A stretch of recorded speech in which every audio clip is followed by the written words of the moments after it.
Afternoon sir. Good afternoon. Sorry, start कीजिए class. पिछली कक्षा में हम लोगों ने सांख्य दर्शन से संबंधित सांख्य दर्शन की प्रणेता कपिल मुनि के बारे में उनका जीवन परिचय जाना। कपिल मुनि ने सांख्य दर्शन में 25 तत्वों की चर्चा की है, जिसमें हमने प्रकृति और पुरुष पर विस्तृत चर्चा कर ली। प्रकृति और पुरुष के संसर्ग से यानी कि दोनों के सन्निकट आने से महत की उत्पत्ति होती है। आज महत पे चर्चा होगी। पिछली कक्षा में प्रकृति और पुरुष को विस्तार पूर्वक बताया जा चुका है। जिस प्रकार समुद्र में ज्वार भाटा आने पर समुद्र के जल में से समुद्र की लहरें उत्पन्न होती हैं, ठीक उसी प्रकार प्रकृति और पुरुष के सन्निकट आने से महत और बुद्धि का निर्माण होता है। समुद्र में ज्वार भाटा आने से जो समुद्र की लहरें जब उठती हैं तो वहां से समुद्र के अंदर से कुछ वस्तुएं बाहर आती हैं, जिससे आप सभी लोग जानते हैं कि ज्वार भाटा आने से वहां समुद्र के अंदर जो भी वस्तुएं होती हैं वो बाहर आती हैं। इस प्रकार से पानी आता है और नमक का निर्माण होता है। तो ठीक उसी प्रकार से प्रकृति और पुरुष के आने से महत या बुद्धि का निर्माण होता है। महत किसे कहते हैं, इसको जान लेते हैं। जब प्रकृति में सत्व हो जाती है तो महत या बुद्धि की संरचना होती है। सांख्य दर्शन में बुद्धि को महत कहा गया है और महत को हिंदी में हम सभी लोग जानते हैं, जिसको इंटेलिजेंस कहते हैं। यह सबसे सूक्ष्मतम तत्व है। प्रकृति से उत्पन्न होने के कारण यह जड़ है। ये जो बुद्धि है इसका जन्म जो होता है ये प्रकृति से होता है और दोनों के संसर्ग से होता है, लेकिन इसको प्रकृति को श्रेय दिया जाता है। लेकिन पुरुष आत्मा का प्रतिबिंब पड़ने के कारण यह चेतन और प्रकाशमान प्रतीत होती है। अर्थात प्रकृति से महत का तो उद्गम हो रहा है, लेकिन पुरुष का जब इसके ऊपर प्रकाश पड़ता है तो बुद्धि जो है प्रकाशमान प्रतीत होने लगती है और अन्य वस्तुओं को भी प्रकाशित करती है। जैसा कि आप नीचे देख रहे होंगे कि अहंकार, आगे हम विस्तार से जब चर्चा करेंगे तो इससे महत से अन्य चीजों की उत्पत्ति होती है। बुद्धि का प्रमुख कार्य है निश्चितता को बताना, यानी कौन सी वस्तु क्या है, उसका क्या गुणधर्म है, उसके बारे में हम बुद्धि के द्वारा ही उस चीजों का जिक्र करते हैं। इसके सभी कार्य जो होते हैं वो आत्मा के लिए होते हैं, यानी जो भी कार्य करती है प्रकृति से उत्पन्न तो होती है, लेकिन बुद्धि अपनी शुद्ध अवस्था यानी सात्विक अवस्था में जब होती है तो धर्म, ज्ञान, वैराग्य, ऐश्वर्य गुण धारण करती है। यानी बुद्धि जब अपनी सतोगुण की अवस्था में होती है तो अच्छे कार्यों को करती है, जिसमें ज्ञान, वैराग्य, ऐश्वर्य जैसी चीजें धारण करती है। और जब तमस की अवस्था में आती है तो इसके अंदर क्या होता है, अधर्म, अज्ञान और आसक्ति, अनैश्वर गुण धारण करती है। अब तीसरा जो तत्व निकलता है वह है अहंकार। ये अहंकार वही है जिससे जो हम लोग अपने पुत्र से अहंकार जो किसी के प्रति दिखाते हैं, तो इसमें क्या होता है कि यह अहम और मम का भाव उत्पन्न करता है। जब महत में रजोगुण की अधिकता होती है, रजोगुण, सतोगुण, तमोगुण हम इसके आगे विस्तार से बताएंगे। जब इसकी अधिकता अधिक होती है तो अहंकार का जन्म होता है और अहंकार के जन्म होने के कारण सबके अंदर यह मेरा है, यह तुम्हारा है, यह मेरी वस्तु है, इस प्रकार के भाव हम लोगों के मन में आने लगते हैं। अहंकार के कारण ही पुरुष सभी व्यवहारों को करता है और इसी के कारण उसे कर्तव्य बोध होता है। इसी कारण पुरुष स्वयं को कर्ता समझता है, यानी पुरुष जो है इससे सारे कार्यों को बुद्धि के माध्यम से करवाता है। अहंकार को 3 प्रकार बताए गए हैं, सतोगुण, रजोगुण और तमोगुण। सतोगुण क्या होते हैं उसको हम लोग देख लेते हैं कि सतोगुण वे गुण होते हैं जो सात्विक विचारधारा को प्रदर्शित करते हैं। इसमें शुद्धता का बोध होता है और सतोगुण की एक खासियत यह है कि जो ये अहंकार जिसके अंदर सतोगुण की ज्यादातर होता है वो अच्छे कर्म करते हैं और सतोगुण ज्ञान प्रधान होता है और सत्य को प्रकाशित करके मन को उज्ज्वलित करता है। इसको हम आगे तीनों का एक साथ उदाहरण देके बताएंगे। दूसरा है रजोगुण। रजोगुण वे गुण होते हैं जिसके कारण लोगों के अंदर चंचलता आती है, बुरे कर्म करते हैं, क्रोध, वैर, ईर्ष्या आदि रजोगुण के कारण होता है और रजोगुण में कर्म प्रधान होता है। यह रजोगुण क्या होता है, चंचलता के कारण सारे कार्यों को करवाता है और यह निरंतर कर्मशील है, यानी इनकी रजोगुण होता है जो है निरंतर कर्म करता रहता है। तमोगुण का आशय होता है अंधकार से। जिस प्रकार एक मनुष्य अंधेरा होता है उसी से संबंधित है तमोगुण। और तमोगुण का यह गुण होता है कि यह आलस्य, प्रमाद, उदासीनता, अंधकार इस प्रकार के अवरोध करता है या किसी कार्य को बाधित करने का काम तमो गुण करता है, जिसमें जो हर व्यक्ति में 3 गुण पाए जाते हैं, जिसमें जो गुण अधिक होगा उसी गुण के कारण उसका भाव उसी प्रकार से होगा। एक उदाहरण हम देखेंगे, अगर कोई माचिस है, माचिस अगर अपने साम्य अवस्था में है, ज्यों का त्यों है, माचिस अगर हम लोगों के घर में सभी लोगों के घर पाई जाती है, अगर वो पहले माचिस को देखा जाए तो वो तमोगुण की अवस्था में है, लेकिन माचिस को जैसे ही हम उसको साइड से रगड़ते हैं जलाने के लिए तो उसमें रजोगुण सक्रिय होता है, और रजोगुण सक्रिय होने के कारण उसकी चंचलता आती है, और जब वो अग्नि के रूप में जलने लगती है, अर्थात किसी वस्तु को जलाने के लिए, दीपक जलाने के लिए जब हम कार्य करते हैं तो उसको सतोगुण कहा जाता है।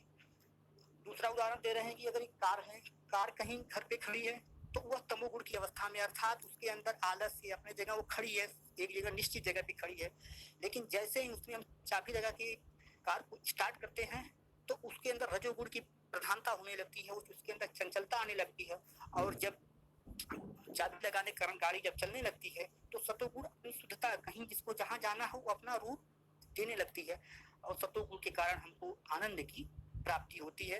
तो ये 3 गुण थे, सतोगुण, रजोगुण, तमोगुण। अब चलते हैं आगे।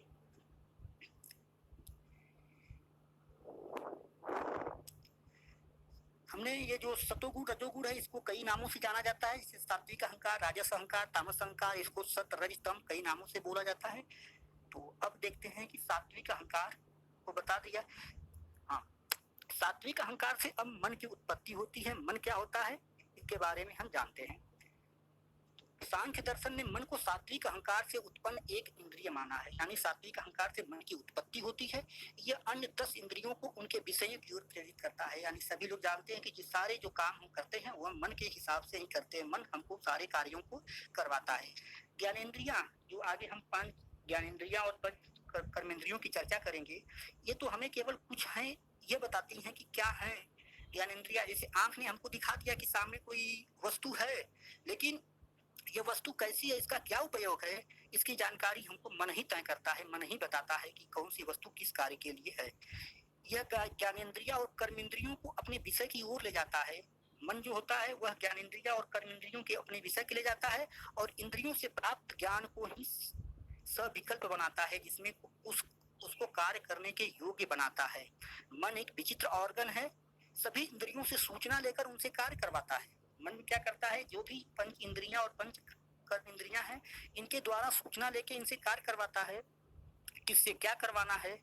जैसे अगर हम मन जब करता है कि अगर नाखून से खुजलाना है तो हम लोग खुजलाते हैं नाखून से, पाँव से चलना है तो चलाएगा पाँव से, अगर आंख से दिखना है तो दिखलवाएगा। तो ये जो कार्य होता है ये मन के द्वारा संचालित होता है। मन क्या करता है कि कौन सी बात को क्या तवज्जो दे रहे हैं ये समझने वाली बात है। जैसे किसी छात्र ने सर ने कोई अच्छा काम किया तो कोई लड़का बता रहा है क्या बात है सर, इसको एक सिंपल शब्द में लिया जाए तो क्या बात है सर हल्के से लिया गया, लेकिन अगर इसी को दोबारा बोलता है क्या बात है सर, इसे लगता है उस बात को वह थोड़ा सा प्रेरित कर रहा है कि सर बहुत अच्छी बात है। तीसरी बात बोला क्या बात है सर, यानी कि सर ने बहुत ब्रिलियंट काम किया है, बहुत शानदार काम किया है। तो ये सारे कार्यों की चर्चा जो है वो मन के द्वारा होता है। मन से सात्विक अहंकार से मन की उत्पत्ति होती है। मन एक स्वतंत्र है, और सात्विक अहंकार से पंच ज्ञानेंद्रियां होती हैं। पंच ज्ञानेंद्रियां कौन कौन सी हैं? ये पंच ज्ञानेंद्रियां जो हम सभी लोग पहले से ही जानते हैं, नाक, कान, जीभ, आंख और त्वचा। चक्षु, श्रोत्रम, घ्राणम, जिह्वा, त्वचा, ये जो है संस्कृत भाषा के शब्द हैं, इसको यहाँ पे लिया गया है। इसका हिंदी चक्षु मीन्स आंख, श्रोत्रम मीन्स कान यहाँ हो जाएगा, और घ्राणम मीन्स नाक, जिह्वा और त्वचा। इन पांचों का काम होता है हमको किसी वस्तु का बोध कराना। ये 5 इंद्रियां जो हैं हमको किसी वस्तु को बताती हैं कि कौन, इनके द्वारा हम किसी भी वस्तु को देखते हैं, छूते हैं, समझते हैं, इसकी जानकारी हमें मिलती है। जैसे ज्ञानेंद्रिया आंख के द्वारा हम किसी भी वस्तु को देखते हैं कि ये वस्तु कैसी है, किस प्रकार की है। नाक के द्वारा हम वस्तु के गंध के पता करते हैं कि ये वस्तु किस प्रकार की, उसमें स्मेल आ रही है, गंध आ रही है। घ्राणम, नाक के कारण हम उसको श्रोतम में सुनना, कान के कारण हम किसी भी चीज को सुनते हैं और उसको आत्मसात करते हैं कि क्या हमने क्या सुना, उसका क्या वस्तु का कार्य है, क्या क्या नहीं, ये हमको ज्ञानेंद्रिया बताती है। घ्राणम अर्थात नाक, नाक के द्वारा हम किसी भी चीज को सूंघते हैं, जांचते हैं कि कौन वस्तु किस प्रकार की महक रही है, अच्छी है कि बुरी है कि खराब, इसको हमको ज्ञानेंद्रियों के माध्यम से पता चलता है।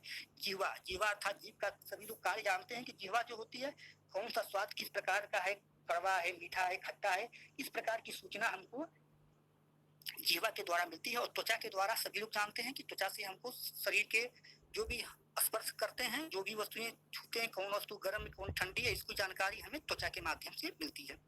पंच कर्म इंद्रियां, पंच कर्म इंद्रियां वे होती हैं जो जो हमने 5 ज्ञानेंद्रियों की बात किया, तो 5 कर्म इंद्रियां उन्हीं के द्वारा वो कार्यों को करती हैं। ज्ञानेंद्रियों के माध्यम से, जैसे वाक का मतलब बोलना, वाक, ये कर्म इंद्रियां हम बोलने का काम करें, बोलने का काम कहाँ से करें? मुंह के माध्यम से, तो इसको कर्म इंद्रियां, कर्म के माध्यम से होता है, कर्म करने वाली इंद्रियां हैं।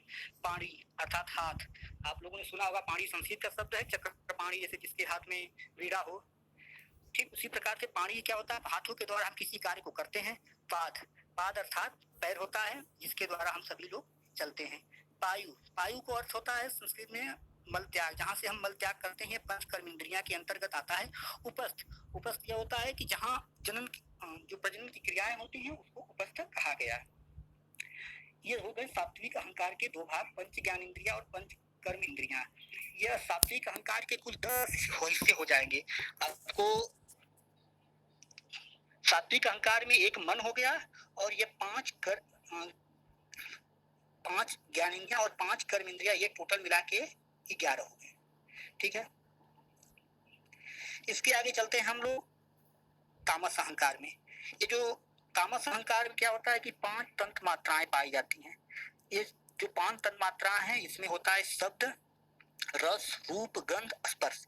ये जो 5 तन मात्राएं हैं, इनसे 5 महाभूतों की उत्पत्ति होती है।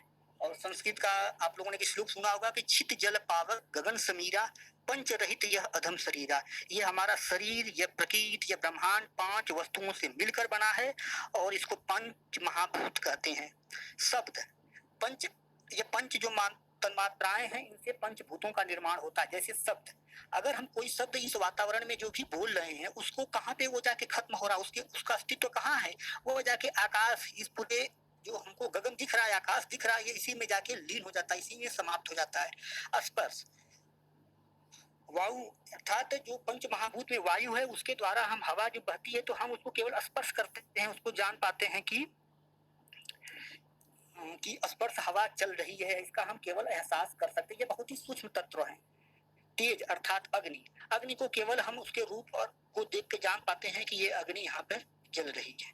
जलम, जल का अर्थ कार्य होता है रस, अर्थात कि रस के कार्य के लिए रस में इसका रूप प्रयोग किया जाता है। पृथ्वी, पृथ्वी जितनी भी वो धरती पे वस्तुएं हैं, सबको हम गंध के माध्यम से, अर्थात किस प्रकार की कोई वस्तु है, किस प्रकार का उसका स्मेल है, इसकी जानकारी हमको गंध के माध्यम से मिलती है। और ये गंध कहाँ? पूरी पृथ्वी पे जो भी वस्तुएं उपलब्ध हैं, उसकी जानकारी हमें मिलती है। तो ये पूरे 25 तत्वों की हमने चर्चा कर दी। इन 25 तत्वों में अब आगे प्रश्न कम एग्जाम की दृष्टि से देखा जाए तो कैसे बनता है, आपको पिछली स्लाइड पे लेके चलेंगे अब फिर से। प्रकृति, प्रकृति क्या होता है कि प्रकृति जैसा बताया कि जड़ चीज होती है। प्रकृति किसी वस्तु को पैदा करती है, प्रकृति को कोई पैदा नहीं करता है। यहाँ पे ये इंपॉर्टेंट बात ध्यान देने वाली होगी कि प्रकृति को कोई पैदा नहीं करता। तो प्रकृति को क्या कहा जाएगा? प्रकृति को किसी को पैदा न करने के कारण इसको अकारण कहा जाता है। इसका कोई कारण नहीं है। प्रकृति को क्या कहा है? अकारण। प्रकृति से किसकी उत्पत्ति हो रही है? प्रकृति और उसकी जो दोनों उत्पत्ति हो रही महत अर्थात बुद्धि को। तो बुद्धि क्या है? आप लोगों को आगे चल के एक बार बताएंगे। एक बार थोड़ा पर स्पष्ट पहले कर दें कि कार्य और कारण क्या था, इसको जान लीजिए, तो फिर आगे चल के समझने में आसानी होगी। कोई भी वस्तु है, जैसे अगर हम ये बीज ले लेते हैं, कोई चीज का बीज है, ये जो बीज है ये कारण है, और जब बीज से कोई पेड़ बन गया, तो ये क्या हो जाएगा? कार्य।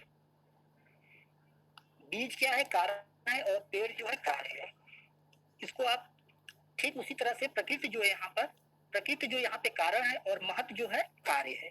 इससे आगे इसको और बताएंगे कि ये जो सांख्य दर्शन है, इसको 4 भागों में बांटा है, किसको प्रकृति बांटा है, किसको विकृति में बांटा है।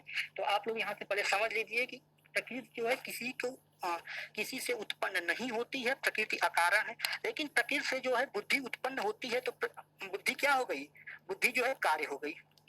अच्छा, अब बुद्धि से अहंकार उत्पन्न होता है तो अहंकार अब कार्य हो जाएगा यहाँ पे। अहंकार तो कार्य होगा ही होगा, लेकिन जो महत्व है, बुद्धि है, ये कारण हो जाएगा। और इसको कारण को सांख्य दर्शन में इसको विकृति और प्रकृति का नाम दिया गया है। विकृति, विकार और विकृति। विकार का अर्थ होता है कि यह जो बुद्धि जो कार्य होता है उसको विकार भी कहा गया है, यानी बुद्धि जो है विकार है और विकृति क्या है, प्रकृति है। तो इससे ये उत्पन्न हो रहा है। ठीक इसी तरह से अहंकार से सतोगुण, रजोगुण, तमोगुण, ये तीनों जो क्या हो जाएंगे, ये तीनों रजोगुण, तमोगुण और सतोगुण, रजोगुण, तमोगुण, ये सभी क्या है, कार्य है। किसके कार्य हैं, अहंकार के कार्य हैं। अहंकार क्या होगा, कारण। कारण को हम लोग क्या कहते हैं, विकृति। इसको और फिर हम बताएंगे कि इसको चार भाग जो बांटा गया है, विकृति। तो अहंकार को विकृति कहा गया है और इससे जो उत्पन्न वस्तुएं हो रही, इसको कार्य कहा गया, इसको विकार कहा जाता है। तो ये चीजें आप लोगों को समझ में आ गई होंगी कि जिससे जो चीज उत्पन्न हो रही है, उत्पन्न करता क्या है, कारण है, और जो चीजें पैदा हो रही है, उससे पैदा हो रही है, उसको कार्य बोला गया है या विकार बोला गया है।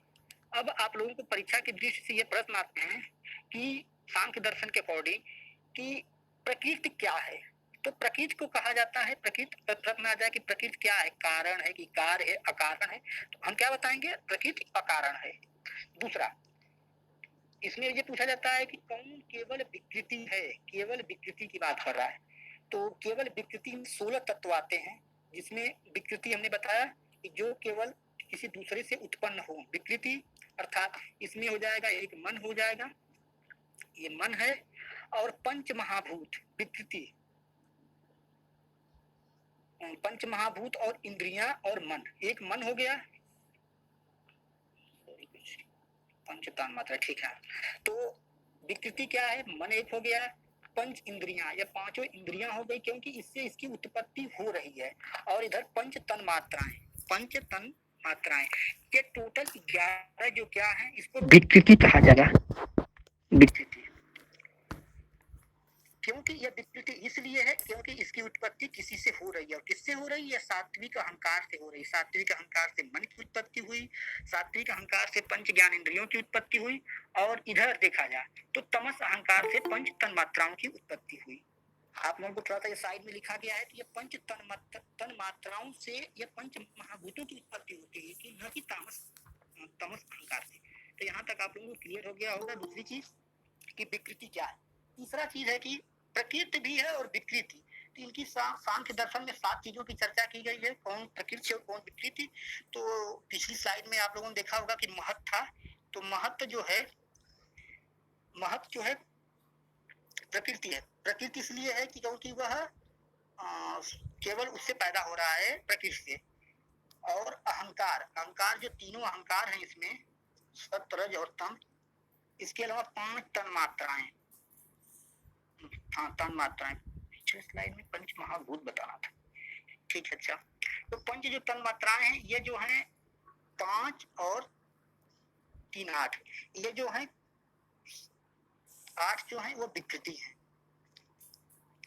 अब न तो प्रकृति है न तो विकृति है, इसको जानने के लिए हम केवल जो कुछ भी नहीं है वह पुरुष है। पुरुष क्या है, न तो विकृति है और न ही प्रकृति। अर्थात पुरुष क्या है, स्वतंत्र है। पुरुष का कुछ यह टोटल इसका कोई प्रयोजन नहीं है। अर्थात पुरुष का केवल दूसरे को ऊपर यह प्रकाश डालता है, इसका कोई प्रयोजन न होने के कारण यह अकारण है। और अर्थात यह तो न तो प्रकृति में आता है न तो विकृति में आता है। यह चीजें आप लोगों को यहाँ तक समझ में आ गई होंगी। अच्छा, सांख्य दर्शन में जो है ज्ञान की प्राप्ति के क्या क्या स्रोत बताए गए हैं, उसको देख लेते हैं। तो सांख्य दर्शन में 3 प्रकार के स्रोत बताए गए हैं कि हमें ज्ञान की प्राप्ति कहाँ कहाँ से होती है। प्रत्यक्ष ज्ञान वे ज्ञान होते हैं कि जो हमें सीधे कहीं से कोई वस्तु जो दिखाई दे रही है उसको प्रत्यक्ष ज्ञान कहते हैं। प्रत्यक्ष ज्ञान वे ज्ञान है जो हम अपने इंद्रियों के जो ज्ञान इंद्रियां हमारी हैं उनके द्वारा हम देखते हैं। जैसे किसी वस्तु को देखना, किसी जानवर को देखना, किसी वस्तु को देखना, जैसे कोई बाहर वस्तु है, गाय दिख रही है, जानवर दिख रहे हैं, पेड़ पौधे दिख रहे हैं या प्रकृति दिख रही है, तो इसको हमको प्रत्यक्ष ज्ञान हो रहा है। प्रत्यक्ष ज्ञान हमारे किसके द्वारा हो रहा है, सीधे हमारी ज्ञानेंद्रियों के द्वारा हो रहा है। दूसरा है तो सांख्य दर्शन में जो ज्ञान के स्रोत बताए गए हैं कि ये प्रत्यक्ष ज्ञान जो होता है हमको एक तो प्रत्यक्ष तरीके से मिलता है जो हम डायरेक्टली देखते हैं अपने ज्ञानेंद्रियों के माध्यम से। दूसरा है अनुमान। अनुमान के माध्यम से हम किसी भी वस्तु का अनुमान लगाते हैं कि यह क्या हो सकता है। जैसे आप लोगों ने कभी देखा होगा कि कहीं रोड पे जा रहे हैं और पूरे रोड पे पानी गिरा हो, तो हम एक अनुमान लगाते हैं कि यहाँ पर बरसात हुई होगी, तब ये रोड पूरा गीला है, रोड पे पानी दिखाई दे रहा है। तो ये एक अनुमान लगा रहे हैं। हो सकता है कि आप लोग जानते होंगे कि रोड पे पानी सरकार जो गाड़ी के द्वारा धूल को न उड़ने से बचाने के लिए पानी गिरा जाता है, तो वो भी हो सकता है और ये बरसात भी हो सकती है, लेकिन हम क्या लगाते हैं, एक अनुमान लगाते हैं। दूसरा एक उदाहरण है कि अगर कहीं धुआं उठ रहा है तो हमको तुरंत ये समझ में आता है कि लगता है वहां पे आग लगी होगी, तो ये धुआं उठ रहा है, तो यह हम लोग क्या लगाते हैं कि अनुमान लगाते हैं। एक और अच्छा उदाहरण है कि जैसे कोई व्यक्ति आप जानते हैं कि बहुत कम खाता है या दिन भर वो व्रत रहता है, हफ्ते में कोई कह दे कि हम 4 दिन व्रत रहते हैं और वह व्यक्ति बहुत ही मोटा है, तो हम क्या सोचते हैं कि लगता है ये रात को खाता होगा तभी ये इतना मोटा है। आप लोगों को आवाज आ रही है? यस सर, आ रही है, बिल्कुल आ रही है सर। आराम से करिए सर, क्योंकि आप एक बार करें प्रकृति का कारण है, फिर एक बार करें पुरुष का कारण है, कुछ जल्दी जल्दी थोड़ा सा कंफ्यूज हो रहा है सर। अच्छा ठीक है, हम उसको स्पष्ट कर देंगे फिर से अगर आपको प्रॉब्लम आएगी तो। ठीक है, और फिर चलते हैं आगे अनुमान पे। अनुमान के बारे में आप लोगों ने जान लिया कि बताया ना कि जैसे कोई व्यक्ति अगर नहीं खा रहा है, हम हफ्ते में कई दिन व्रत रहता है और बाद में हम देखते हैं कि आदमी बहुत मोटा हो गया, तो हमको क्या अनुमान लगाते हैं कि वो व्यक्ति रात को भोजन ज्यादा करता होगा इसलिए वह मोटा है। तो ये अनुमान हो गया। ज्ञान प्राप्ति के ये स्रोत हैं सांख्य दर्शन के अकॉर्डिंग। अब चलते हैं ज्ञान प्राप्ति या स्रोत हैं जो शब्द के माध्यम से। कोई भी जो भी सूचना हम आप लोगों को दे रहे हैं ये शब्दों के माध्यम से दे रहे हैं, या कोई ऐसा व्यक्ति जो बहुत इस विषय का ज्ञाता हो, जो जिस विषय का ज्ञाता हो, शब्दों के माध्यम से जो भी सूचनाएं हम प्राप्त करते हैं वह होते हैं शब्दों के माध्यम से। जैसे आप लोग पहले जानते ही होंगे कि पहले जब पुस्तकें नहीं थी तो लोग एक बात संस्कृत के श्लोक और जो भी चीजें रट के एक पीढ़ी से दूसरे पीढ़ी में ट्रांसफर करते गए, तो यह क्या हुआ, शब्दों के माध्यम से ही इसकी बात पहुंच पाई है। तो ये ज्ञान प्राप्ति के 3 स्रोत हैं, प्रत्यक्ष, अनुमान और शब्द। अब चलते हैं सांख्य दर्शन का विकासवाद। सांख्य दर्शन के अकॉर्डिंग ये संसार, इस प्रकृति की रचना कैसे हुई है, इसको सांख्य दर्शन बता रहा है कि सांख्य के अकॉर्डिंग कि इस सांख्य ईश्वर को नहीं मानता, ये सभी लोग जानते हैं। तो सांख्य यह मानता है जितनी भी प्रकृति में वस्तुएं हैं उसी वस्तुओं या उन्हीं तत्वों के माध्यम से इस प्रत्येक व्यक्ति का दिखा रहा है। प्रत्येक सृष्टि में जितनी भी प्रकृति में चीजें दिख रही हैं वे इसी 25 तत्वों का परिणाम है। जैसा कि आप लोग स्लाइड में देख रहे हैं कि एक व्यक्ति का कैसे विकास होगा, एक छोटे से बड़ा होगा, बड़े से होता है। आप लोग अगर साइंस के स्टूडेंट सभी लोग हैं तो देखे होंगे कि विकासवाद की जो थ्योरी है तो वो इसी के अकॉर्डिंग, साइंस के अकॉर्डिंग ही सांख्य दर्शन चलता है। सांख्य दर्शन के अकॉर्डिंग जो साइंस मानता है वो सांख्य दर्शन भी मानता है। दोनों में काफी समानताएं पाई जाती हैं कि सांख्य दर्शन इसीलिए ईश्वर को नहीं मानता है। सांख्य दर्शन केवल यही मानता है कि कोई न कोई वस्तु के कारण ही एक व्यक्ति से विकास हुआ है तत्वों के माध्यम से। अच्छा, प्रकृति का विकास कैसे हुआ इसके बारे में एक कहानी है कि प्रकृति और पुरुष, यह प्रश्न उठता है कि प्रकृति और पुरुष जब ऐसा इनका मिलन ऐसा नहीं होता है कि जैसे पति पुरुष कोई पति पत्नी का मिलन हो, तो इस प्रकार का वर्णन सांख्य दर्शन में नहीं किया गया है। प्रकृति और पुरुष का मिलन इस प्रकार किया गया है, इनको संयोगवश बताया गया है कि प्रकृति और पुरुष का मिलन संयोग से होता है। सपोज दैट आप समझ लीजिए कि कहीं आप खेत में गए और अचानक ही वहां पर कोई वस्तु मिल गई या कोई पौधा मिल गया, तो एक तरह से आप पुरुष हैं, पुरुष अर्थात आत्मा, और वो जो खेत था वो प्रकृति से, वहां से कोई वस्तु मिल गई, तो अब उस वस्तु को आप लाकर अपने घर पे, अगर सपोज दैट अमरूद का पौधा है उसको लाकर आप घर पे लगाएंगे तो क्या होगा, वह ये दोनों का संयोग से मिलन हुआ और संयोग से मिलन के कारण वो पौधा आप घर पे लाए हैं और उस पौधे का धीरे धीरे क्या होगा, विकास होगा। तो सांख्य दर्शन में कहानी मिलती है कि कैसे विकास होता है। तो बताया जाता है कि एक जंगल में एक लंगड़ा और एक अंधा रहता था। तो ये दोनों जंगल में रहते थे और एक बार जंगल में आग लग गई। तो जंगल में आग लगने के कारण दोनों लोगों को बाहर जाना था। ये तो पता था कि सभी आग से बचना है तो बाहर जाना होगा। अब यहाँ पर सांख्य दर्शन के अकॉर्डिंग प्रकृति और पुरुष के माध्यम से समझाया गया कि कैसे वो बाहर जाते हैं।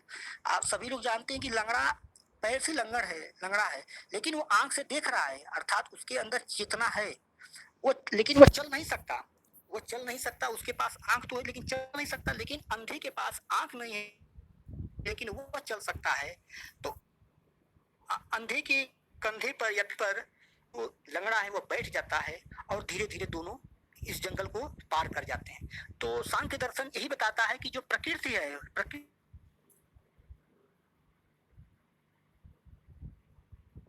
चेतना है, चेतना किसमें थी? यहाँ पे लंगड़े में चेतना थी। लंगड़े को प्रकृति कहा गया, सॉरी, लंगड़े को पुरुष कहा गया जिसके अंदर चेतना थी, जिसके अंदर आत्मा है, जो उसको रास्ता दिखा रहा है। तो पुरुष क्या है? रास्ता दिखाता है। और प्रकृति, प्रकृति जो जड़ है, जिसके दिखाई नहीं देता है, पुरुष उसको इस रास्ते से, इस जंगल से बाहर निकालता है। सांख्य दर्शन के सिद्धांत, ये जो सांख्य दर्शन ने कुछ सिद्धांत प्रतिपादित किए हैं कि सांख्य दर्शन ये मानता है कि संसार में जितनी भी वस्तुएं हैं, इसकी उत्पत्ति इन्हीं 25 तत्वों से हुई है। कोई बाहरी तत्व नहीं आया, कोई किसी देवता ने, कोई किसी भगवान ने डायरेक्ट किसी वस्तु को पैदा नहीं किया। सांख्य दर्शन ये मानता है। और सांख्य दर्शन मानने के लिए जो क्या क्या तर्क देता है, क्या क्या सिद्धांत देता है, उस सिद्धांत की चर्चा इस श्लोक के माध्यम से है। असत कारणादु उपादान ग्रहणात् सर्व संभव भावात सत्य सस्य सत्यकरणात् कारण भावाच्य सत्य कार्यम। ये सांख्य कारिका के 9वें अध्याय में दिया गया है। इसका आगे हम एक एक का अर्थ बताएंगे। और क्या इसके अर्थ है? असत कारण, असत कारण का अर्थ होता है कि बिना किसी कारण के, अर्थात आगे चलते हैं। सांख्य दर्शन ये मानता है कि बिना किसी कारण के किसी वस्तु की उत्पत्ति नहीं हो सकती। जैसे अगर हमको सरसों का तेल निकालना है तो हमको सरसों का बीज से ही तेल निकलेगा, हम किसी बालू से सरसों के तेल की उत्पत्ति नहीं कर सकते। ये सांख्य दर्शन ऐसा मानता है। तो सांख्य दर्शन इसके संबंध में क्या क्या उदाहरण देता है? तो उसका पहला जो तर्क है सत्कार्यवाद। सत्कार्यवाद का अर्थ है कि सत्य धन कार्य धनवाद। सत्य में सत्ता है उपस्थित, कार्य में सत्ता है कार्य, और वाद में सत्ता है सिद्धांत या विचार। तो सत्य में उपस्थित कोई भी जो चीज उपस्थित है उसी से कार्य उत्पन्न होता है, यह सांख्य दर्शन मानता है। कारण और कार्य के मध्य संबंध के बारे में सांख्य दर्शन का सिद्धांत सत्कार्यवाद कहलाता है। और सत्कार्यवाद के अनुसार कार्य अपने कारण में पहले से अंतर्निहित होता है। कार्य और कारण को आपको स्पष्ट पहले कर दिया हूँ, बाद में इसके बाद मैं फिर आगे फिर और बता दूंगा कि कार्य और कारण किसको कहा गया है। और उचित परिस्थितियों में प्रकट होता है। जैसे घड़े का उपादान कारण मिट्टी का लोंदा है। घड़ा जो बनता है वो मिट्टी के लोंदे से बनता है। मिट्टी क्या है? मिट्टी कारण है, और घड़ा क्या है? कार्य है, जिसमें घड़ा पहले से मौजूद है। सांख्य दर्शन यह मानता है कि जो मिट्टी है, मिट्टी के लोदे में घड़ा के गुण पहले से मौजूद थे। क्या हम बालू से घड़ा बना सकते हैं? केवल रेत लिया जाए, उसमें सीमेंट न मिलाई जाए तो क्या हम घड़ा बना सकते हैं? सांख्य दर्शन ऐसा नहीं मानता है कि नहीं हम बना सकते। किसी भी चीज को अगर हमको करना हो तो उसमें उसकी उपस्थिति होना जरूरी है। अच्छा, सांख्य दर्शन के अनुसार कुंभकार और उसका चाक आदि निमित्त कारण है, अर्थात केवल उसमें एक सहयोग की आवश्यकता होती है। एक निमित्त कारण बताया गया है जो घड़े को मिट्टी के लोने से व्यक्त करता है, जो उसमें पहले से विद्यमान या सत्य है। अर्थात जो पहले से मिट्टी में घड़े बनने का गुण या कोई और बर्तन बनने का गुण जो है वो घड़े में मिट्टी में मौजूद है। केवल कुम्हार क्या करता है, उसको चाक पर उसको घुमाकर उसको वह रूप प्रदान कर देता है। तो सांख्य दर्शन के अनुसार कोई भी कार्य जो होता है उसका कारण पहले से मौजूद है। जैसे और उदाहरण यहीं पर दे दें कि रोटी है, हम लोग रोटी जो खाते हैं यह कार्य है, लेकिन रोटी बनने का जो गुण है, कारण जो है वह आटे में है, आटा में ही निहित है। लेकिन इसको समझने के लिए थोड़ा सा आप लोगों को एक और उदाहरण दे दें कि जैसे अगर गेहूं के खेत में हम बीज लेके आए तो ये बीज जो है यहाँ पे तो कारण है। बीज क्या है? यहाँ पे कारण है। और बीज से अगर हम जब गेहूं जो है, गेहूं बीज है, यहाँ पे गेहूं का बीज है और बीज जो है कारण। गेहूं से जब हम आटा बनाते हैं तो यह क्या हो जाएगा? आटा जो है यह कार्य है। लेकिन यहाँ तो यह कारण है, बीज कारण है और आटा जो है कार्य है। लेकिन जब आटा से जब हम रोटी बना देते हैं तो यह रोटी क्या हो जाता है? रोटी जो है कार्य हो जाता है, और आटा जो क्या हो जाएगा? यह कारण के रूप में बदल जाएगा। तो आपको इस चीज समझना होगा कि एक स्टेप के बाद जब दूसरी स्टेप जाते हैं तो पहले वह कारण होगा, बाद में वह कार्य का रूप धारण कर लेगा।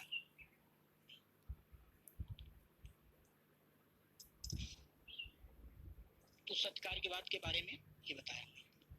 सत्कार्यवाद जो है दो प्रकार के होते हैं। सत्कार्यवाद के कि कोई भी वस्तु जो है हम पहले से उपस्थित है उसके बारे में सांख्य दर्शन के अनुसार की दो तरह की रूपरेखा तैयार हो सकती है। एक यह हो सकता है कि परिणामवाद। परिणामवाद का यह अर्थ है कि कोई भी वस्तु जो है वो पहले से निहित है, अर्थात उसका एक परिणाम निकलता है।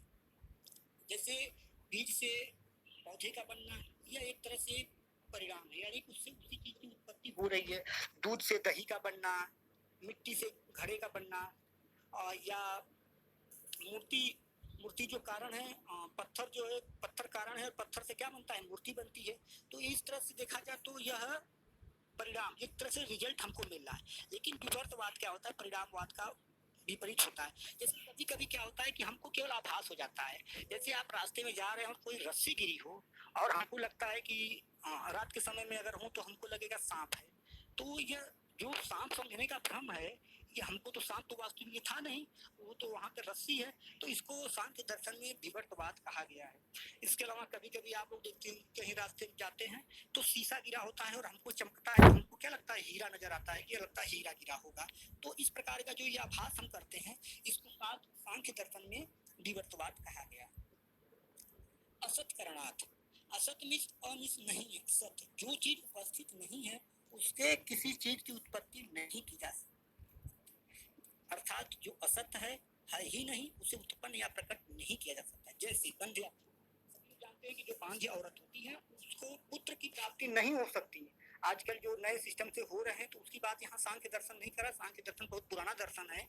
तो बंध्या पुत्र को यहाँ उदाहरण दिया गया है कि बंध्या पुत्र से पुत्र पैदा नहीं किया जा सकता। तो जो चीज जो वस्तु में है ही नहीं तो उसको कैसे पैदा किया जा सकता है। जैसे अगर हमको दूध से दही बनाना है तो क्या हम पानी से दही बना सकते हैं? नहीं बना सकते हैं। या अगर हमको पेड़ लगाना है तो केवल हम मिट्टी से लगाएंगे तो हो जाएगा? नहीं होगा। तो सांख्य दर्शन ये मानता है कि अगर मान लीजिए कि रोटी खाना है गेहूं की और हम बाजरे के खेत में जाके बीज लाकर उसको पिसाकर और खाएंगे तो क्या हमको गेहूं की रोटी प्राप्त होगी? तो सांख्य दर्शन का कहना यह है कि जो वस्तु जिसमें पहले से निहित है उसी से वह चीज उत्पन्न की जा सकती है। इसी तरह से कहा गया आकाश कुसुम के बारे में कि आकाश में क्या फूल की कल्पना की जा सकती है? जो चीज हो ही नहीं सकती, अगर धरती पे होता तो फूल हो सकता है, लेकिन आकाश में फूल लगाने जैसी बात यहाँ पे सांख्य दर्शन नहीं मानता है। उपादान ग्रहणार्थ, उपादान में होता है कि किसी वस्तु को कह रहा है, यहाँ पे उपादान सामग्री से लिया गया है। किसी विशेष कार्य के लिए विशेष वस्तु ही चाहिए तभी उस कार्य को प्राप्त कर सकते हैं। जैसे तेल निकालने के लिए तिल आदि तैलीय पदार्थ नहीं लिया जाता है जो कि तेल का उचित उपादान कारण है। इससे भी प्रमाणित होता है कि कार्य अपने उपादान कारण में पहले से मौजूद है। अगर हमको तेल निकालना है, सरसों का तेल, गेहूं का तेल, जो भी जिसका तेल निकालना है हमको उसी का बीज लेना होगा। सरसों के तेल के लिए क्या हम गेहूं का बीज लेंगे तो तेल निकलेगा? नहीं निकलेगा। ठीक उसी तरह से अगर हमको दही जमाना है तो हमको दूध से ही उत्पन्न करना होगा, तेल लेना है तो तिल से ही। और अगर हमको कोई भी अगर सपोज दैट अगर हमको बीएड की डिग्री लेना है तो बिना स्नातक की आप नहीं ले सकते। अगर समकक्ष की डिग्री हो तो अलग बात है, लेकिन आप एक नियम के अकॉर्डिंग चले तो स्नातक करने के बाद ही ले सकते हैं। जो 4 वर्षीय कोर्स निकला है तो वो अलग चीज है, लेकिन आप एक नियम के तहत से जो चीज पहले से मौजूद है तभी आप उसकी प्राप्ति कर सकते हैं। अगर हमको आम का फल चाहिए और हम अमरूद के पेड़ पे जाए तो कैसे संभव हो सकता है? तो सांख्य दर्शन ये कहता है कि वह वस्तु पहले से उसमें मौजूद होनी चाहिए तभी हम उससे उसका कार्य निकाल सकते हैं। सर्वसंभावा, सभी कार्य सभी कारण से उत्पन्न नहीं होते। बालू से तेल नहीं निकलता, स्वर्ण से स्वर्ण के आभूषण बनते हैं, चांदी से नहीं। अर्थात जो भी संभवा भावत है, ये जो सभी कार्य होते सभी कारण से उत्पन्न नहीं होते, अर्थात कि हम किसी दूसरे वस्तु से किसी दूसरे वस्तु को पैदा नहीं कर सकते। जैसे अगर हमने उदाहरण दिया था कि गेहूं का जो पौधा है और हमें गेहूं के बीज से ही मिलेगा, गेहूं का पौधा जो है गेहूं के बीज से मिलेगा, सेम के पेड़ से नहीं, करेले के पेड़ से नहीं मिलेगा। तो जिसमें जिस चीज की संभावना है उसी चीज से हम उस चीज की उत्पत्ति कर सकते हैं, किसी दूसरे चीज से नहीं। क्या हम किसी दूसरे अगर दही जमाना है तो क्या हम पानी से दही उत्पन्न कर सकते हैं? या हमको दूध लेना है तो क्या किसी हम ऐसे दूसरे जानवर से ले सकते हैं जो दूध देता ही नहीं हो। तो जिस चीज में उत्पत्ति का संभावना पहले से व्यक्त हो, उसी से हम प्राप्त कर सकते हैं। सोने से ही स्वर्ण के आभूषण बनते हैं, चांदी से नहीं। अर्थात सोने के जो आभूषण है वो सोने से बनेंगे, चांदी वाला चांदी से बनेगा। लेकिन हम चाहें कि सोने का आभूषण जो चांदी से बन जाए, तो ये संभावनाएं नहीं है। तो सांख्य दर्शन इसको इस प्रकार से खंडन करता है। सत्य शक्य करणात्, वही कारण उस कार्य को उत्पन्न कर सकता है जिसके लिए वह सत्य या समर्थ हो। अर्थात एक अध्यापक अगर है तो वह उसी विषय को पढ़ाने में ज्यादा दक्ष होता है जिस विषय को उसने ट्रेनिंग दिया, जिस विषय को पढ़ के उसने डिग्री हासिल की हो। अब प्राइमरी के स्तर की तुलना कोई न करे, नहीं तो कहने लगेगा कि प्राइमरी में तो कोई अध्यापक किसी विषय को पढ़ाता है। लेकिन अगर आप हायर स्तर पे जाए तो जो विषय का जानकार होता है, आप देख रहे हो कि जो वैकेंसी आ रही है वो साइंस वर्ग की अलग आ रही है, आर्ट वर्ग की अलग आ रही है, कॉमर्स की अलग आ रही है। तो और आप लोग देख रहे होंगे टीजीटी पीजीटी में जो फॉर्म भरे जाते हैं वो हर विषय की अलग अलग, क्योंकि वो विषय का वो ज्ञाता है, उस विषय को वो जानता है। तो ठीक उसी प्रकार उस कार्य को उत्पन्न कर सकता है जिसके लिए वह सत्य या समर्थ हो। बालू में तेल उत्पन्न करने की शक्ति नहीं है, परंतु तिल समर्थ है। यानी कि अगर हमको तेल प्राप्त करना है तो उसके लिए हमको सरसों के दाने को ही लेना पड़ेगा, और बालू से तेल की उत्पत्ति नहीं हो सकती। अतः तिल से ही तेल की उत्पत्ति होती है। अगर हमको तेल प्राप्त करना है तो तिल से ही होगा। तिल अर्थात किसी भी चीज का तिल हो सकता है, सरसों का, या आपको जो तिल होती है तिल का भी तेल निकलता है। दूसरे शब्दों में सत्य कारण से ही सत्य कार्य की उत्पत्ति होती है। यानी कि अर्थात जो जिस कार्य के लिए बना है उसी से केवल उत्पत्ति हो सकती है। फिर एक बार उदाहरण देंगे, अगर गेहूं की बीज हमको प्राप्त करना है तो हम धान के खेत में, गन्ने के खेत में नहीं जाएंगे। इसके अलावा और आप समझ सकते हैं कि आग का क्या कार्य होता है। आग का काम होता है जलाना। तो अगर हमको किसी वस्तु को जलाना है तो आग का ही यूज करेंगे, और किसी चीज को बुझाना है तो हम अगर किसी चीज को जलाना है तो आग का प्रयोग करेंगे। लेकिन अगर किसी चीज को बुझाना है तो क्या हम आग का प्रयोग करेंगे? बुझाने की जगह आग का प्रयोग नहीं करेंगे। उसी तरह से पानी का क्या काम है? पानी का काम है किसी चीज को बुझाना या प्यास मिटाना। लेकिन अगर किसी को प्यास लगी और उसको आग दे दो तो क्या हो जाएगा? वो तो आदमी उसी तरह से मर जाएगा। तो ये बताया जा रहा है कि सत्य से जिस चीज की उत्पत्ति या जिस चीज से जिसका कार्य हो सकता है उसी से किया जा सकता है। पानी से आग नहीं जला सकते, अर्थात हम पानी के द्वारा आग नहीं जला सकते और आग से हम पानी नहीं पैदा कर सकते या उसको खत्म नहीं कर सकते। कारण भावाच, कारण और कार्य में अभेद संबंध है। जैसा कि सांख्य दर्शन मानता है कि केवल अभेद संबंध है कारण और कार्य। बीज से पौधा बनना केवल एक प्रक्रिया क्या है? बीज को हम मिट्टी में खोद के डाल देंगे तो वहां से धीरे धीरे पौधा बनना शुरू हो जाएगा। केवल एक स्थान से दूसरे स्थान पे ले जाने के बाद ये प्रक्रिया संभव होती है। और कार्य केवल कारण का रूपांतरण है। कारण बताए ना, बीज को केवल दूसरे रूप में परिवर्तित होना कार्य हो गया। अगर कोई वस्तु, अगर जैसे समझ लीजिए कि अगर आप क्लास में डस्टर रखा है तो डस्टर वहां पे कारण है, लेकिन जैसे ही उसने श्यामपट्ट पे रगड़ा तो एक तरह से कार्य कर दिया, उसके रूप को जैसे ही उन्हें बदला। डस्टर अगर क्लास में अभी इस समय कॉलेज बंद है तो वहां पे उसका कोई उपयोग नहीं है, लेकिन जैसे ही उस डस्टर को एक पुरुष के द्वारा हाथ लगाया गया, आत्मा के द्वारा उसको जब यूज किया गया, तो जैसे ही श्यामपट्ट पे मिटाने का काम करेगा वैसे ही वह वो कार्य के रूप में तब्दील हो जाएगा। तो कारण कार्य की अव्यक्तावस्था है। जो कारण है वो अव्यक्त अवस्था में है, अर्थात जिसको व्यक्त नहीं कर पा रहा है, तथा कार्य जो है कारण की व्यक्तावस्था है। जो दूसरा रूप है वह व्यक्तावस्था यानी उस चीज को व्यक्त कर रहा है। दोनों में केवल अवस्था का भेद है। अर्थात अगर हम कहें कि अगर पानी है तो वो प्यास बुझा रहा है, और पानी को यदि हम फ्रिज में चाहे जैसे भी जमा दें तो वह क्या हो जाएगा? बर्फ बन जाएगा। तो एक अवस्था से दूसरे अवस्था में जाने का ही भेद है। इसको कारण भावाच्य कहा गया है। तो ये जो सांख्य दर्शन के जो 5 सिद्धांतों के द्वारा ये बताने की कोशिश की गई कि इस संसार में जो भी वस्तुएं हैं उसका निर्माण उन्हीं चीजों से हो सकता है, किसी दूसरे वस्तु से नहीं हो सकता। हम चाहें तो कि अपने मन से किसी चीज की उत्पत्ति कर दे तो यह संभव नहीं है। तो जब हम इन सारी चीजों की उत्पत्ति कर लेते हैं, प्रकृति और पुरुष के फेरे में पड़ जाते हैं, जो रजोगुण तमोगुण की उत्पत्ति होती है, तो हम एक तरह से इन सभी चीजों की तरफ से बंधन के मोह में फंस जाते हैं और बंधन तथा मोक्ष की तरफ चले जाते हैं। तो हम जब बंधन में पड़ते हैं तो हमको कुछ सांसारिक दुख प्रकार भोगने पड़ते हैं। तो सांख्य मत के अनुसार हमारा सांसारिक जीवन नाना दुखों से परिपूर्ण है, यानी अनेक दुखों से हम इस संसार में क्या है, दुख को भोग रहे हैं। जिन्हें हम सुख समझते हैं वे भी अनंत दुख ही प्रदान करते हैं। अर्थात अगर हम बहुत ऐश्वर्य की चीजें भोग कर रहे हैं तो वो भी हमें दुख ही प्रदान करती हैं। केवल हमें यह प्रतीत होता है कि हमें सुख की प्राप्ति हो रही है। अगर हम कोई अगर कोई गाड़ी ले रहा है, कोई मोबाइल ले रहा है, कोई किसी वस्तु को ले रहा है, तो हमको लगता है बहुत सुख देने वाली चीजें हैं। लेकिन कोई घर बना रहा है, बहुत हाई फाई घर बना रहा है, तो उसको लगता है कि हमको बहुत सुख मिल रहा है, लेकिन वो भी क्या होता है, दुख देने ही वाली होती हैं।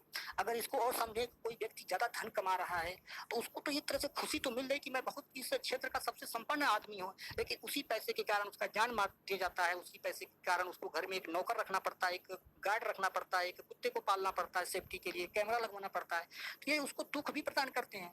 जिस व्यक्ति के पास कुछ नहीं, वो एकदम निश्चिंत रहता है, उसको कोई इस संसार से कोई उसका मतलब ही नहीं, उसको एकदम निश्चिंत है, उसको कोई न मारने वाला न कुछ काटने वाला है।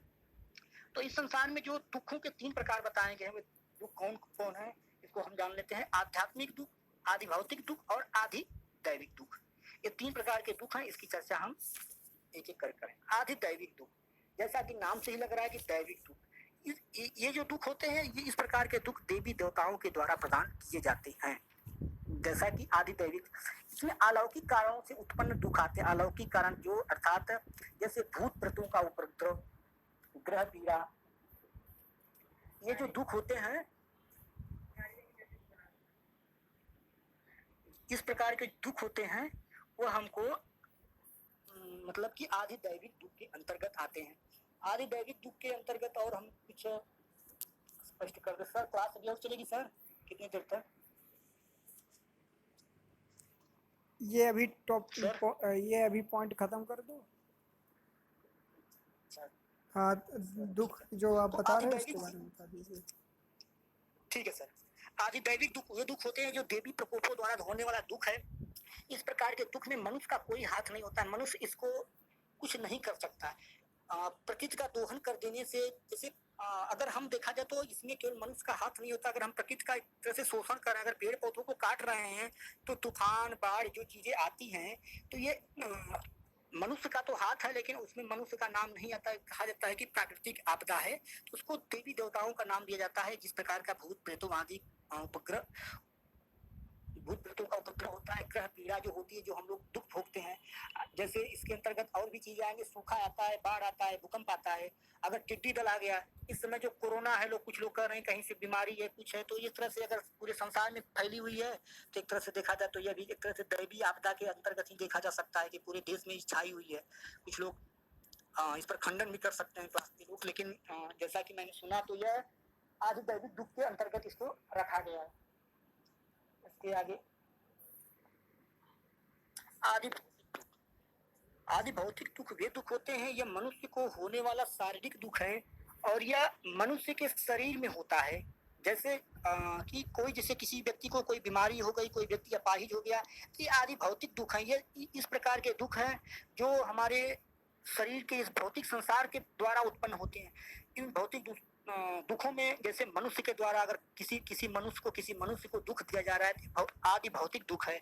किसी पशु ने किसी मनुष्य को काट लिया, या किसी मनुष्य ने किसी पशु को काट दिया, तो इस प्रकार के जो दुख है आदि भौतिक दुख है। पक्षियों द्वारा जो काटा जाता है, या सर्प काट लिया, तो इस प्रकार के जो दुख हैं उसको आदि भौतिक दुख कहा जाता है।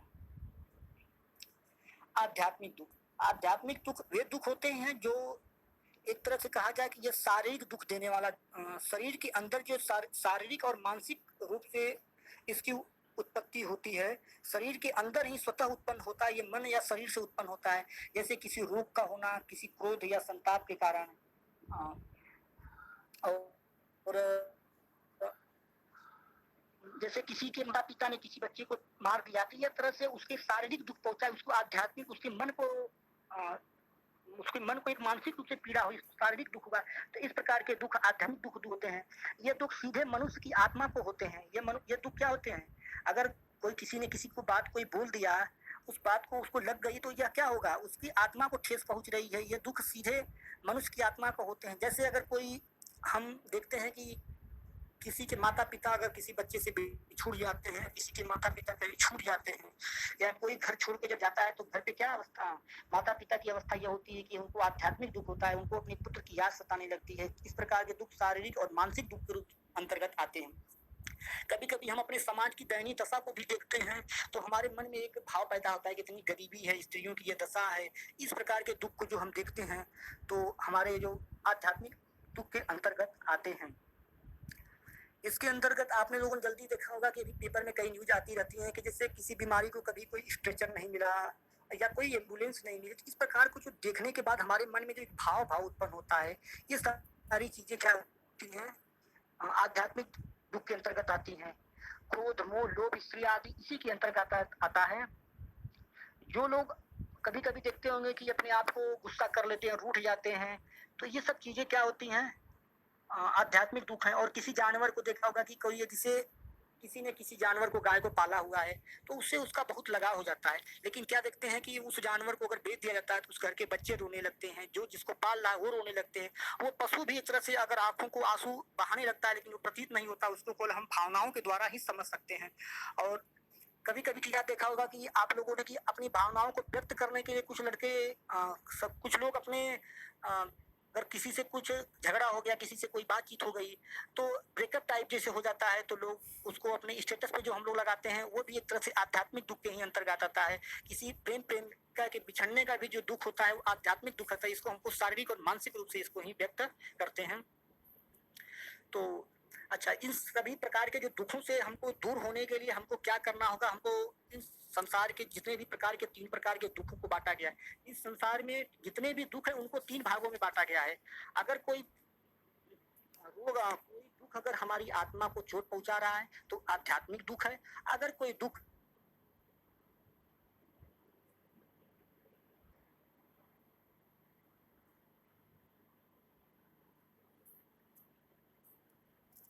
सर आपकी आवाज नहीं आ रही।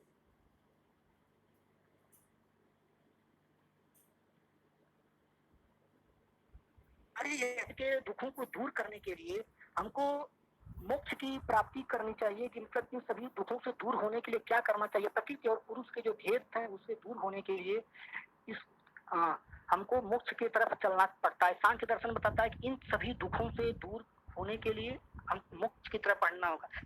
तो जब मोक्ष की प्राप्ति के लिए क्या करना पड़ेगा? ज्ञान का उदय होने पर मोक्ष की प्राप्ति होती है। अर्थात हमारे अंदर जैसे जैसे ज्ञान का संचार होता जाता है, हम बुरी चीजों को त्यागते जाते हैं। इस संसार में जितनी भी वस्तुएं, हमारे जो भौतिक पदार्थ दिख रहे हैं, इसको हम नश्वर समझते हैं। नश्वर, जो व्यक्ति नश्वर समझने लगता है तो वह धीरे धीरे क्या होता है, मोक्ष की तरफ जाने लगता है। दूसरी पॉइंट में कि ज्ञान से पुरुष का वास्तविक रूप रहता है। कि जिस प्रकार धीरे धीरे हम सभी लोग पढ़ रहे हैं और हम लोगों के अंदर ज्ञान का जो संचार आ रहा है, धीरे धीरे समाज में जो बैठी व्याप्त अंधविश्वास, कुरीतियां जैसी जो धारा, अंधविश्वास जैसे पाखंड चीजें हैं, धीरे धीरे हमारे ज्ञान से हमारे जो पुरुष आत्मा के अंदर जो वास्तविक रूप की कि हमको किस चीज की जरूरत है और किस चीज की नहीं जरूरत है। और मोक्ष, जब हमको धीरे धीरे अगर मोक्ष की प्राप्ति की तरफ जाना है तो हमको मैं की भावना खत्म हो जाती है। धीरे धीरे हमारे अंदर से अहंकार खत्म हो जाता है और हमारे अंदर से मैं की भावना खत्म हो जाती है, जिससे हमें धीरे धीरे पुरुष की तरफ हम पर चलते हैं, अर्थात आत्मा को धीरे धीरे प्राप्त कर लेते हैं। तो आज की क्लास को यहीं पर संपन्न करते हैं। अगले दिन हम लोग ये देखेंगे कि सांख्य दर्शन जो है, जो 3 प्रकार के दुख हैं, इन सांसारिक दुखों से कैसे मुक्ति मिलेगी, इस पर कल हम आगे विस्तार से बताएंगे। तब के लिए धन्यवाद। Okay, thank you sir. Thank you sir. Thank you sir. ठीक है, बहुत अच्छे। Thank you sir. Okay, class close करते हैं। Thank you sir.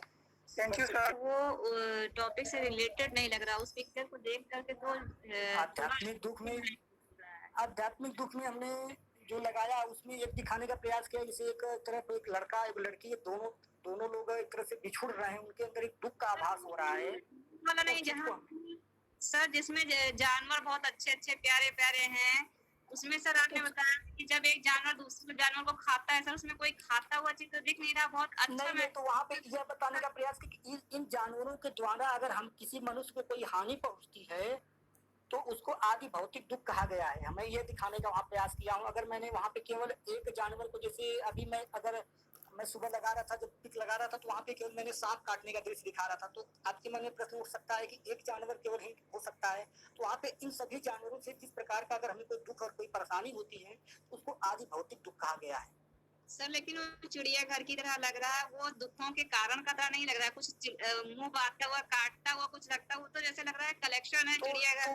हाँ तो सही है, तो मैं वहाँ पे ये दिखाने का प्रयास बताने का कर रहा हूँ कि इन जानवरों के काटने से इस प्रकार के जो हमको दुख मिलते हैं उसको यह बताने का प्रयास। अगर मैं केवल एक जानवर का वहाँ पे दिखा दूं तो बाकी अन्य लोगों का भी अपमान एक तरह से होगा कि हमको क्यों श्रेय नहीं दिया गया। सर मतलब ये नहीं है, मेरा मतलब ये जिस ढंग से दिखाया गया है उस ढंग से ये लग रहा है कि यह आनंद प्रिय सीन है। ठीक है, लेकिन ओके, उससे ओके, कोई मनुष्य नहीं, को कोई हानि बात हो रही नहीं, है, मनुष्य से उसको अगर हानि हो रही है तो उसको आदि भौतिक दुख के अंतर्गत रखा गया है। ठीक है, बाकी हम उसे सुधार कर देंगे जैसे अगर आवश्यकता हाँ। देखेंगे तो। थैंक यू आपको सुझाव देने के लिए। ठीक, okay, most welcome. Thank you class, कल मिलते हैं टाइम से। हाँ ओके, टाइम हो गया। Thank you sir. Thank you sir. Thank you sir. लिखा है कि जैसे विद्यालय के बारे में, शिक्षक के बारे में, ये चूंकि ज्यादातर आध्यात्मिक और तत्वों की चर्चा इसमें की गई है, ये ज्यादा फोकस किया है इसमें। हाँ, इसी पे फोकस इसमें अधिक किया गया है फिलोसफिकल पर्सपेक्टिव से। ठीक है सर, जोड़ने का प्रयास करेंगे, अगर जरूरत होगी तो हाँ, अगले दिन आप पढ़ा देंगे, नहीं तो कल देखेंगे दीजिए। तो